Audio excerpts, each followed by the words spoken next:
En ce dimanche 6 décembre 2020, l'église Source Féconde réunit les enfants de Dieu et fidèles venus pour louer, adorer et écouter la bonne nouvelle de Jésus-Christ dans son église située au numéro 2, avenue Moussonoï, quartier Mission, dans la ville de Likassi. Un culte caractérisé par des moments forts d'adoration et de louange.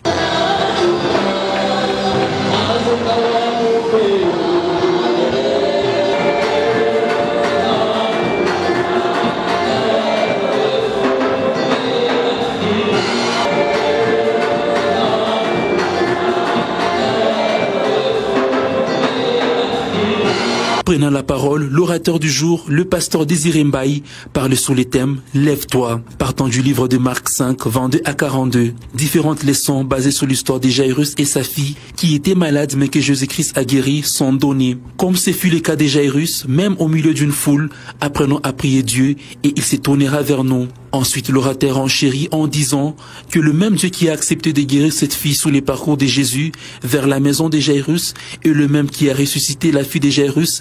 Il est capable d'intervenir en faveur des enfants de Dieu en situation compliquée.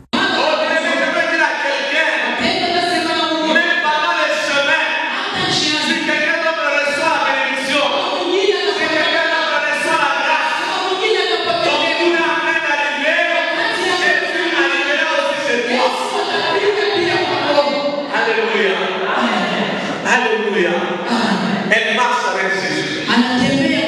Elle est guérie. Pendant ce temps,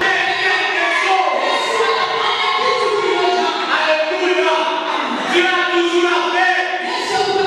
Maintenant, les hommes n'ont plus la paix. Oh, je veux dire à quelqu'un ce matin, les hommes n'ont plus la paix dans ta vie. Les hommes n'ont plus la paix dans ta maladie. Ton mari n'a plus la paix.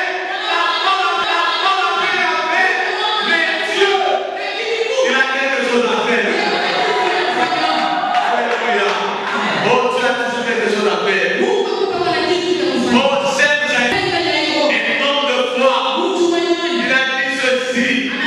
Le Dieu que j'ai appelé, le Dieu qui a guéri cette femme, le Dieu qui a accepté de guérir ma fille, c'est le même Dieu qui va accepter de la ressusciter. Je veux dire à quelqu'un ce matin, le Dieu qui a guéri tout va se donner la vie. L'orateur ajoute par la suite que dans le parcours de la bénédiction, il y a parfois des mauvaises nouvelles, mais que cela ne nous décourage pas, car chaque chose a son prix. Dans le cas de Jairus, Christ n'a pas tenu compte de bruder la foule.